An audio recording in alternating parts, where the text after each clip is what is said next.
Nous sommes en direct de Washington DC aujourd'hui. J'ai le plaisir d'avoir le chanteur togolais Mardi sur ma chaîne. Est-ce que vous pouvez vous présenter? Je reprends au nom de Badja Bayomba à l'état civil. Je suis artiste-chanteur. Et mon nom d'artiste c'est Mardi MBHZ. Mardi, je suis très contente de vous avoir encore sur ma chaîne. Ça fait la deuxième fois qu'on se rencontre et franchement, c'est un honneur pour moi. Comment est-ce que vous avez commencé votre carrière et qu'est-ce qui vous a motivé? C'est parti du fait que j'aime beaucoup la musique, comme tout individu d'ailleurs. Et moi, je l'ai encore aimé plus depuis l'enfance. À force d'écouter, je pense que j'ai été mordu. Moi aussi, j'ai eu l'inspiration. C'est vrai que vous avez commencé depuis votre enfance, vous avez aimé la musique. Mais je crois qu'à part ça, quelque chose d'autre vous a motivé. Qu'est-ce qui vous a motivé? C'est que j'avais voulu me faire entendre moi aussi. Quand on a l'inspiration, on a envie de l'exprimer. Souvent, l'inspiration qu'on a, ça peut être des paroles qui sont transmises en chansons. Et quand on les écoute, soi-même, on se dit que c'est agréable et c'est bien. Mais on ne peut pas, comme on le dit chez moi, danser, s'apprécier soi-même. Donc, il a fallu qu'on expose ça aux yeux du monde pour voir est-ce que ce que je me dis, que ce que je fais là, c'est bon. Est-ce que véritablement les gens vont l'apprécier? Et ça part de quelque chose comme ça. Depuis quand avez-vous commencé votre carrière? J'ai commencé ma carrière à Lomé à travers mon tout premier single que j'ai lancé ici, intitulé Salbit. Et vous l'avez commencé en quelle année? Je l'ai commencé en 2017. En 2017, j'ai lancé mon tout premier single. Je comprends que vous avez commencé votre carrière officiellement en 2017, mais vous avez aimé beaucoup la musique depuis votre enfance et vous l'avez commencé à Lomé. Vous n'avez pas eu d'idole qui vous a inspiré par hasard? Oro Bello, que vous connaissez sans doute, Bello Wilson, et j'avais beaucoup aimé son style, son flow, tout ce qui va avec. Et il y a une autre personne que même je décris généralement dans ma biographie, c'est ma mère.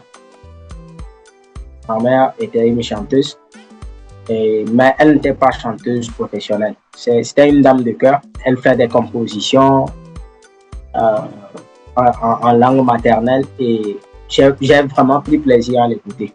Je vois que vous sortez d'une famille quand même où votre mère chantait. Et tout ça là vous a motivé à être ce que vous êtes aujourd'hui. En tout cas, je suis contente vraiment pour vous. Combien de chansons avez-vous aujourd'hui sur le marché et combien d'albums? J'ai actuellement 7 chansons sur le marché, mais pas encore d'album. Disons que bon, je suis en marche, je suis en train de travailler pour aller vers mon tout premier album. Et j'y travaille ardemment et ça va venir incessamment. Quelle langue vous utilisez dans vos chansons? J'ai commencé d'abord par le français à mes tout débuts, mes tout premiers singles. Et après, j'ai essayé dans ma langue maternelle qui est le kabye. J'ai voulu voir qu'est-ce que ça va donner aussi sur ce côté. J'ai voulu servir aussi ma communauté. Ce sont les deux langues dans lesquelles je travaille et je continue d'apprendre, je continue de chercher. Peut-être qu'à l'avenir, il y aura encore d'autres langues qui vont s'y ajouter. Quel genre de musique vous produisez? Hip-hop.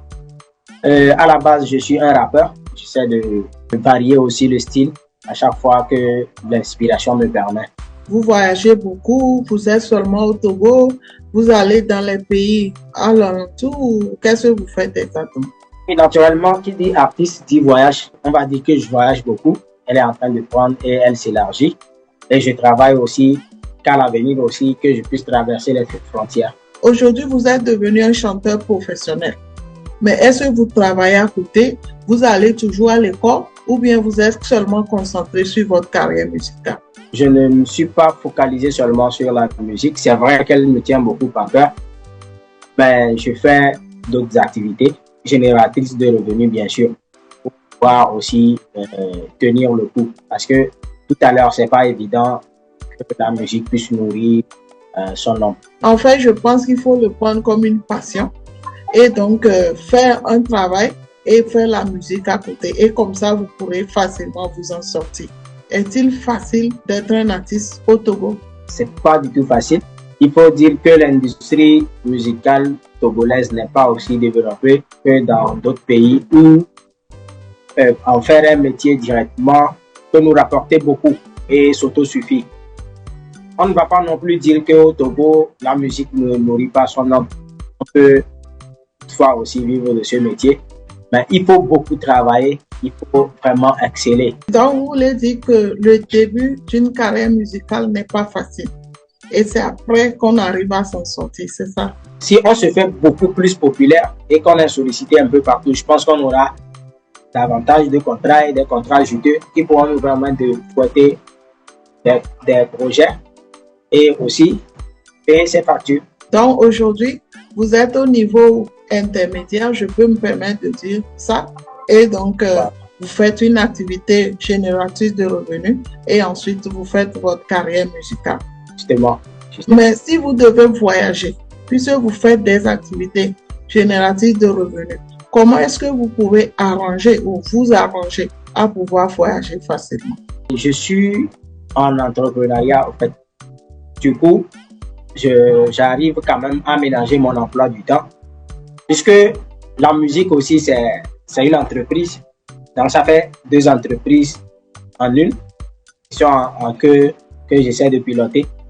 Du coup, quand j'ai un contrat quelque part, je fais la part des choses. Le contrat le plus juteux, je le signe et puis l'autre reste en stand-by. En tout cas, je crois que vous faites bien. Comme ça, vous ne dépendrez pas de quelqu'un pour faire votre carrière musicale.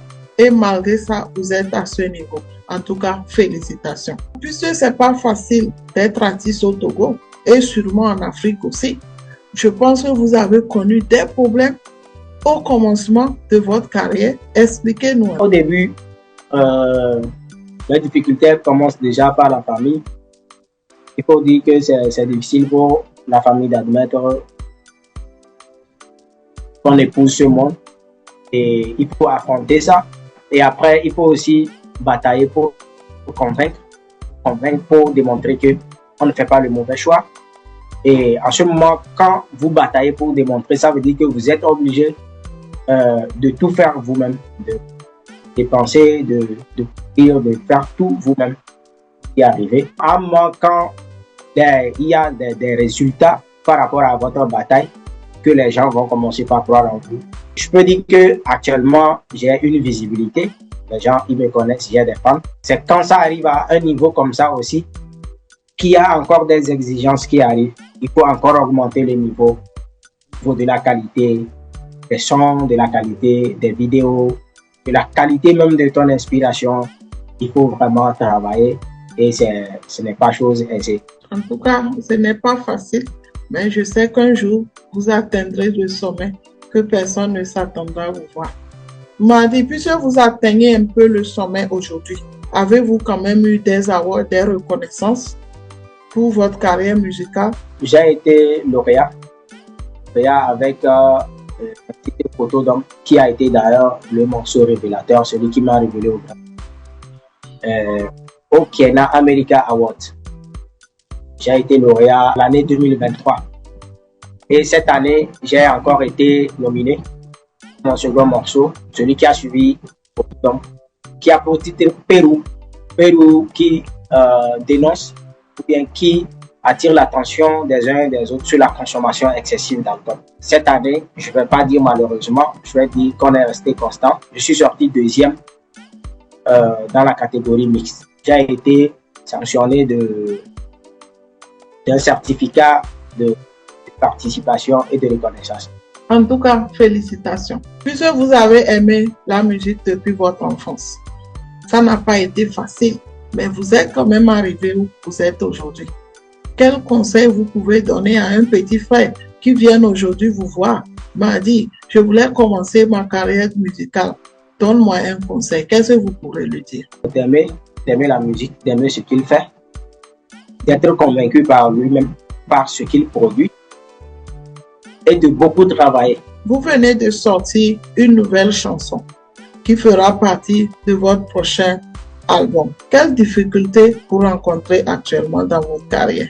Actuellement, j'ai vraiment besoin de beaucoup financer mes projets dans les enregistrements audio ou bien que ce soit dans les clips vidéo. La communication, elle coûte extrêmement cher, que ce soit sur les médias primaires ou bien sur les réseaux. Parce que de nos jours, il y a aussi des relayeurs, il y a pas mal de personnes qui rentrent en jeu pour qu'une chanson ou bien une œuvre musicale puisse atteindre un nombre maximal de temps. C'est d'ailleurs une joie pour moi, pour l'opportunité que vous m'offrez sur votre plateforme. Si j'arrive à avoir de ces opportunités-là, je pense que ma musique, elle marchera.